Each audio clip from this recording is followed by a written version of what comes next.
could be said para dito sa baba. Si Uni nagkaroon siya ng mga pick-offs pero kailangan niya mag-ingat kasi kinakailangan din ang kanyang retribution para makabawi sila. Andun naman yung extra initiation na si step backan lang nung sa pass. Tapos may summon force pang doon. Kaya naman dito ako nas-welcome kasi hindi niya sa pader. Hindi niya nadala at naihay ng mga kasama. Kylie just that Lord down and Onyx Indonesia. They survived. Yung depensa ng Ellie, nakuha pa nila yung Lord and it's only para pasukin ang base ng SRG. Oh my gosh, yung dito na, yung kain. Sumigaw yung mga magulang mo, kakain na. Kapitbahay kasi binalik eh. Binalik. It would have been a totally different scenario kung medyo nilapit sana sa Torre, but I guess they were also kind of conscious with the fact na sobrang katinas na kasi ng damage output na kapag nilagay mo doon, matik na re-respo yan kagad. So that is what they were worried about as the Lord is already marching. Will this be ending early? Meron pa bang gasolina ang SRG? Kakayanin pa ba ng mga bala ng higante dahil ang Onyx Indonesia ngayon kakatok at dudunggol sa base ng SRG. Papasok na silang lahat. Nagamit na dito ko na welcome. Pero bago niya maibua, ay namatay na agad. Itong si Kram.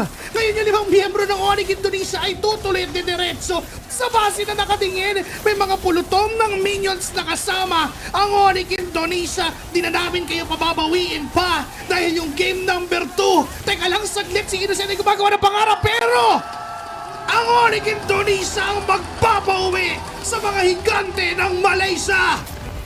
Yesterday, it was the champions of 2025. Today, 2024 goes home. And the champions from 3 years ago be staying on sa top. Look at the joy. Alam mo na hindi basta-basta ang pinatumba nila. And for the first time in 2 and 3 years, there will be no SRG at the MSEWC Finals. Something that they've been consistently doing over the last 2 years. Oh my God, I totally forget about kasi yung Team Liquid, sila sana yung may chance for a back-to-back MSC champion.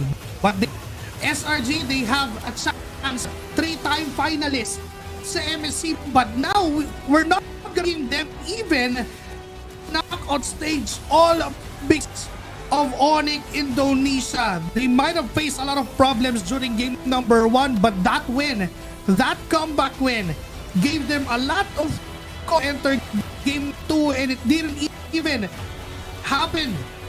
But doon sa late game, minadali na ng Onyx Indonesia. By the time they got the lead, they never lost hold of it. Men, yung pagtitiis ng SRG, pinuntahan, hindi sila pumupogi, sila binigyan ng Onyx ay di ng pagkakataon ng tsansa ng pumogi talaga. What